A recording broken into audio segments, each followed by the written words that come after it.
তো নমস্কার বন্ধুরা, আমি মমিতা লাইফের খুঁটিনাটিতে আরও একটা নতুন দিনে তোমাদের অনেক অনেক স্বাগত। আজকে সকাল সকাল কেন শুরু করলাম বলো তো? কারণ আজকে হচ্ছে 7 তারিখ ফেব্রুয়ারি। তো আজকের থেকেই শুরু হলো ভালোবাসার লিস্টের দিন।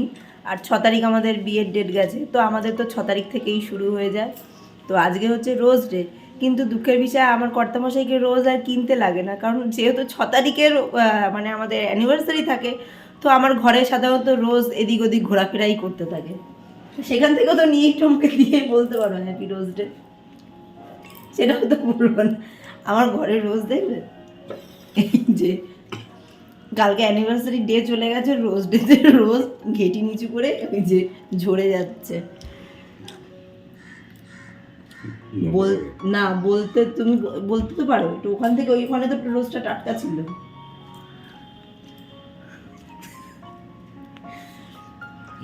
তো চলো তোমাদেরকে কালকে রাত্রেবেলা আমি গিফটগুলো দেখাইনি, তো দেখাচ্ছি, দাঁড়াও। এই যে কেকটাকে উদ্ধার করি, না হলে আমার ভাগে আর পড়বে না, এরাই খেয়ে নেবে। এই কেকটা এত সুন্দর, আমার বার্থডের সময় এটা আনা হয়েছে। কি ট্যাঙ্গো ম্যাঙ্গো না কি বেশ জানি না, ট্যাঙ্গো উইথ ম্যাঙ্গো। ও ওই যে ট্যাঙ্গো উইথ ম্যাঙ্গো। তো আমার এইটা ভীষণ ভালো লেগেছে এই ফ্লেভারটা। তো চলো কেকটা খাই। এই যে আরেকজন আজকে স্কুলে যায়নি, ওর কালকে দিয়ে ঠান্ডাটা লেগেছে, তো আজকে ওই জন্য আর যায়নি। তো কেকটা মানে এটা খাই, খেয়ে তারপরে তোমাদেরকে আমি দেখাচ্ছি যে গিফট, মানে একটা গিফট তো তোমরা দেখে নিয়েছো, যে ওই যে ওভেনটা, মানে গ্যাস ওভেনটা কিনেছি, ওটা অনেক দিন ধরে ইচ্ছে ছিল, আর আমার গ্যাসটাও না নষ্ট হয়ে এসছে। তো তোমাদেরকে তো দেখিয়েইছি। তো পাল্টে যখন নেবই, তো তখন একটা ভালো দেখে, এখনকার ওই যে সময়ের সাথে সাথে যুগের সাথে খানিকটা হলো তাল মেলাতে হবে। তো সেটাই আর কি, তার জন্য পুরোনোটাকে কি ফেলে দিয়েছি, দিইনি, ওটা রয়েছে, ওটা আমার পুজো টুজোর কাজে ব্যবহার করা হবে। তো চলো কেকটা খাই, তারপর তোমাদেরকে দেখাচ্ছি যে আমাকে আর কি কি দিয়েছে। ঘরের ডেইলি রুটিনের কাজবাজগুলো সারার আগে ভাবলাম না, আগে ছাদে যাই, ছাদে গিয়ে এই শাড়িগুলোকে একটু রোদে দিয়ে আসি, কারণ কালকে বেশ ভালোভাবেই এগুলোকে মানে ডোলে মুছে পরা হয়েছে। তো একটুখানি রোদ না খাওয়ালে এগুলোকে আর আলমারিতে তোলা যাবে না। আর কর্তামশাইয়ের জিন্স, তারপরে যে পাঞ্জাবিটা পরেছে, ওই একবার মানে খানিকক্ষণের জন্য পরেছে, এগুলো তো আর ধোয়া যাবে না। তো খানিকক্ষণ একটু রোদ খাইয়ে তারপরে নিচে নিয়ে গিয়ে ভাঁজ টাজ করে আলমারিতে তুলে দেবো। তার সাথে নিয়ে এসেছি মেয়ের স্কুলের ড্রেসটা। মেয়ে যেহেতু আজকে স্কুলে যায়নি, তো ভাবলাম ওর ড্রেসটা কেচে দিই। আসলে ওর যে স্কুলের যে প্যান্টটা আছে, তো প্যান্টের এক জায়গায় একটু ছিঁড়ে গেছে, তো আমার বাবাকে দেবো সেলাই করতে, তো মেশিনে তুলবে। তো সেই জন্য ভাবলাম একবারে কাচাকুচি করে দিই, ধোয়া জামা কাপড়টা মেশিনে তুললে ভালো। তো সেই জন্যই আর কি প্যান্টটা কাচবো বলেই ভাবলাম চলো পুরো ড্রেসটাই কেচে দিই। তো এই সমস্ত টুকটাক কাজবাজ নেই, চলে এসেছিলাম ছাদে। তো এইগুলো সেরে তারপরে গিয়ে নিচে কাজকর্ম শুরু করব, এই চিন্তাভাবনা নিয়েই আর কি কাজটা শুরু করেছিলাম। কিন্তু যেমন চিন্তাভাবনা তেমনটা কিন্তু আর হয়নি।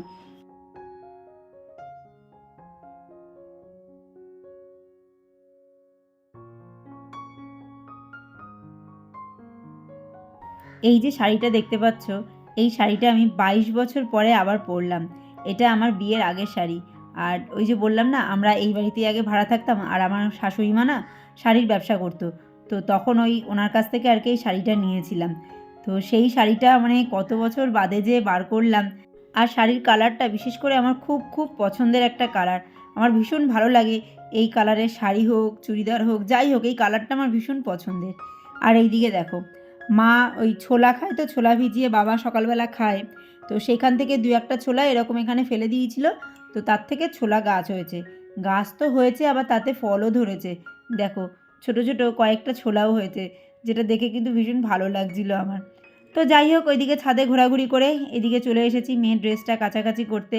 আর যা রোদ উঠেছে, এখনই মনে হচ্ছে গা হাত পা পুড়ে একদম ছাই হয়ে যাবে। মানে গরমকালটা পড়তে না পড়তেই এই অবস্থা। সামনের দিনগুলো যে কিভাবে কাটাবো এখন থেকেই আমার চিন্তা হয়ে গেছে। মানে ছাদে তো আর আমাকে দেখাই যাবে না, সহসা আমি আর ছাদে উঠছি না। দেখবে যত জামা কাপড় আছে আমি ঘর দিয়ে মেলে দেবো, না হলে আমার বারান্দার বাইরে যে গ্রিলটা রয়েছে ওইখান থেকেই মেলে দেবো।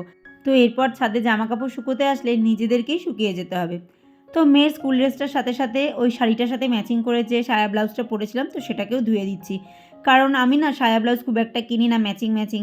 হয়তো একই কালারের সায়ার সাথে অনেকগুলো শাড়ি হয়ে যায়, একটা ব্লাউজের সাথে হয়তো অনেকগুলো শাড়ি চলে যায়। তো সেই জন্য একবার পরা পরায় সায়া ব্লাউজটাকে ধুয়ে দিই।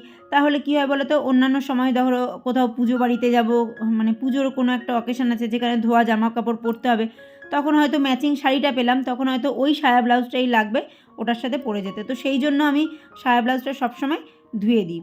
তো এখানে মেয়ের জামা কাপড়গুলো মেলবো, মেলে ওই দিকে দেখো ছাপা ছাপা একটা প্যান্ট রয়েছে, ওটা দুদিন আগের মেলা রয়েছে, তো ছাদেই রয়ে গেছে। তো ওটাকে নেব, নিয়ে নিচে চলে যাব নিচের কাজকর্মগুলো করব বলে। কিন্তু এই জামা কাপড়গুলো মেলতে মেলতে আমার এতটা শরীর খারাপ শুরু হয়ে গেছে, তোমাদেরকে কি বলবো। মানে আমি যখন জামা কাপড়গুলো ধুচ্ছিলাম, রীতিমতো আমি ধুতে পারছিলাম না। আমার মনে হচ্ছে আমার গা হাত পাটা কাঁপছে, মাথাটা কেমন ঘোরাচ্ছে। হঠাৎ করে যে কেন এমনটা হলো আমি নিজেও বুঝতে পারলাম না। সকালবেলা দেখলেই তোমরা কতটা ভালো ছিলাম, হঠাৎ করে শরীরটা অনেকটাই খারাপ হয়ে গেল। রান্নাঘরটা বেশ পরিষ্কার, কারণ রান্নাবান্না কিছু করিনি, শুধু ভাতই করেছিলাম। আর এদিকে বাবা মেয়েতে বসে কি গবেষণা করছে ভুলে গেছি। তো বন্ধুরা এখন বাজে হচ্ছে 1:20 আর স্নানে যাচ্ছি।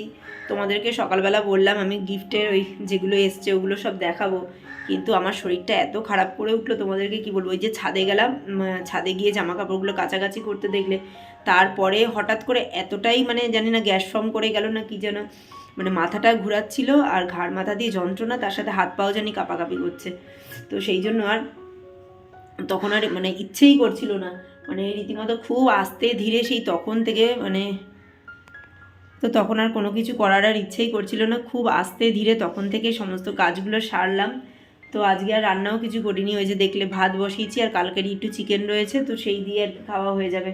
ঘর দুয়ার মুছিও নি, কর্তামশাইকে বলছি মানে তোমাকেও আজকে আর মোছামুছি করতে হবে না, তুমি চট করে চানটা করে পুজো দাও, দুটো খেয়ে একটু শুই। মানে হঠাৎ মানে এমনিতেই তো শরীরটা খারাপ রয়েছে, তার মধ্যে আবার কালকে একটুখানি দৌড়ঝাঁপ হয়েছে, তো জানি না কিসের থেকে কী হলো, হঠাৎ করে খুব ঘাড় মাথা যন্ত্রণা করে একটা অস্বস্তি লাগছে।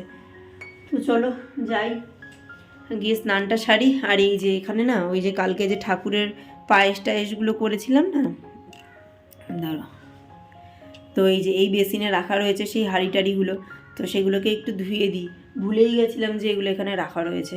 তো এই স্নানে যাওয়ার আগে ওগুলোকে ধুয়ে তারপরে স্নানে চলে যাই।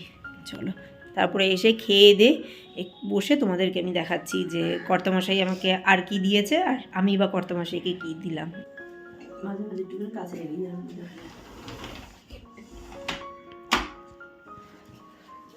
তো চলো তোমাদেরকে দেখিয়ে দিই যে কি কেনাকাটা করেছি না করেছি।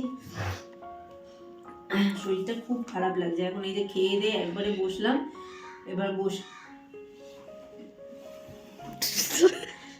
তো এই যে খাওয়া দাওয়া করে একবার বসলাম, ওখানে আমি তোমাদের সাথে কথা বলছি, ওখানে ফাজলাম মারছে একদম। তো এই বসলাম, বসে ভাবলাম না একবার তোমাদেরকে দেখাই, দেখে এগুলো এখানে রেখে একটু এখানে শুয়ে পড়তে পারবো। চলো কর্তামশাইয়ের জন্য কি কিনেছি দেখিয়ে দিই।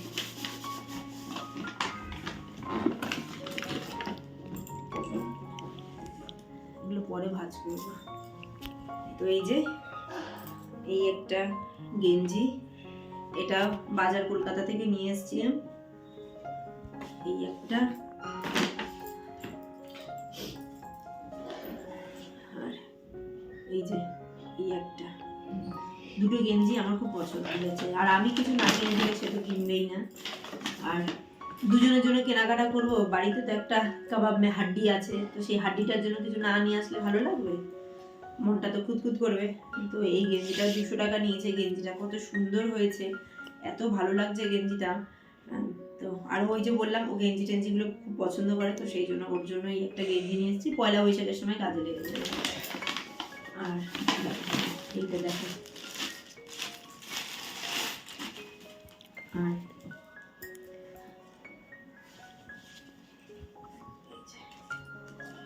এই একটা টপটা বটল গ্রিনের মধ্যে, এই টপগুলো বেশ ভালোই লাগে, জিন্সের সাথে পরতে ভালোই লাগে।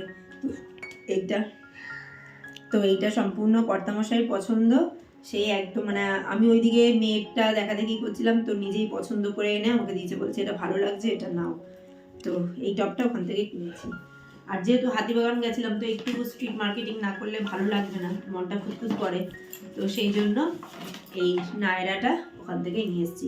এর আগে একটা নায়রা ড্রেস আমি কিনেছি, মানে নায়রা যে কুর্তিগুলো বেরিয়েছে সেটের, কিন্তু কি বলতো আমার মেয়ের পছন্দ হয়েছিল পুজোর সময়, সেটা মেয়ে নিয়ে নিয়েছে, তো ওই আর কি একদিন পরেছে, যদিও ওই একদিনের পরা সার, তো আমার আর ওটা পরা হয়নি সেরকমভাবে, তো সেই জন্য এই একটা নিয়ে আসলাম। তো আমার নায়রা ড্রেস এই আমি খুব একটা বেশি কিনিনি, তো সেই জন্য ভাবলাম চলো এইটাই কিনি, একটু ভালো লাগলো, গরম আসছে তো এই মেয়েকে পড়তে টড়তে দিতে এদিক ওদিক যাতায়াত করতে তখন পরা যাবে, তো সেই কারণে এই একটা নায়রা ড্রেস, এটাও কর্তামশাইয়ের পছন্দেই নেওয়া। তো এই ছিল হচ্ছে স্পেশাল ড্রেস, স্পেশাল গিফট। সেদিনকার যে মার্কেটিং দেখাচ্ছে, সেদিনকার যে মার্কেটিং করতে গেছিলাম তো তার জন্য তখন এগুলো নিয়ে এসেছিলাম। আর যেটা আছে সেটা তো তোমরা দেখেই নিয়েছো, গ্যাস ওভেনটা কিনেছি, ওটা তো দেখলেই। আসলে আমার গ্যাসটা খারাপ হয়ে গেছিলো খুবই, তো সেই জন্য ওভেনটা চেঞ্জ করারও দরকার ছিল, তো সেই জন্য এটাই নেওয়া হয়েছে। তো এই ছিল আমার অ্যানিভার্সারির সমস্ত গিফট। তো চলো দেখি এরপরে কতটুকু কি ভিডিও করতে পারি না পারি, যতটুকু করব ততটুকু অবশ্যই তোমাদের সামনে থাকবে। তো চলো এখনের মতো বিদায়। এগুলো এবার ভাঁজ করতে হবে, এইটাই হচ্ছে জ্বালা আমার। তবে এখন আমি করবো না, এগুলো ওই সোফায় রেখে দেবো, পরে করবো, আমার ভালো লাগছে না এগুলো করতে। বাবা এগুলো রেখে দেবো। তো এখন সন্ধে হয়ে গেছে, চা চলে এসছে টেবিলে। চাটা যদিও আমি করিনি, কর্তামশাই করে নিয়ে এসছে।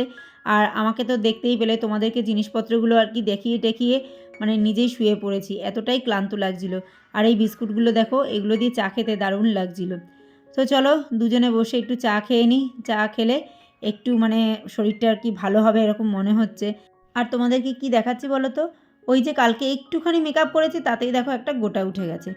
তো যাই হোক, এখানে বসে চাটা খেলাম, খেয়ে একটু ভালো লাগছিলো। অবশ্যই দুপুরবেলা একটুখানি ঘুমিয়েও পড়েছিলাম, তো যার জন্য একটু ফ্রেশ লাগছে। আর যতদূর মনে হয় গ্যাসটাই ফার্ম করেছিল বলে হয়েছিল, কিন্তু এই দুপুরবেলা বা দুধ চাটা না পেলে মনটা জানি কেমন ছুকছুক করছিল। তো সেই জন্য লোভে পড়ে চাটা খেয়েই নিলাম। আর মাথা টাথাগুলো যে ধরেছিল, ওই ঘুমটা হওয়ার পরে অনেকটাই আর কি ভালো লাগছিলো।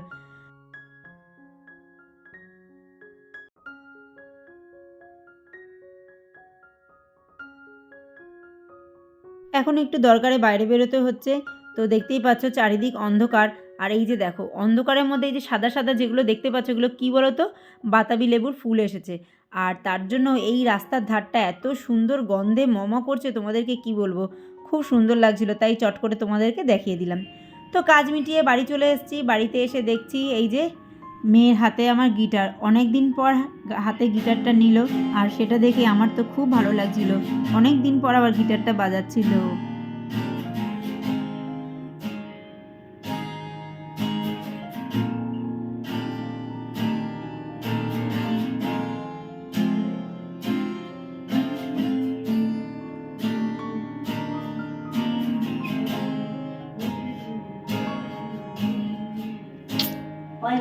তো আজকের মতো বিদায় নিচ্ছি, আবার দেখাবে নতুন এক পর্ব নিয়ে। তোমরা সবাই ভালো থেকো, সুস্থ থেকো, সাবধানে থেকো।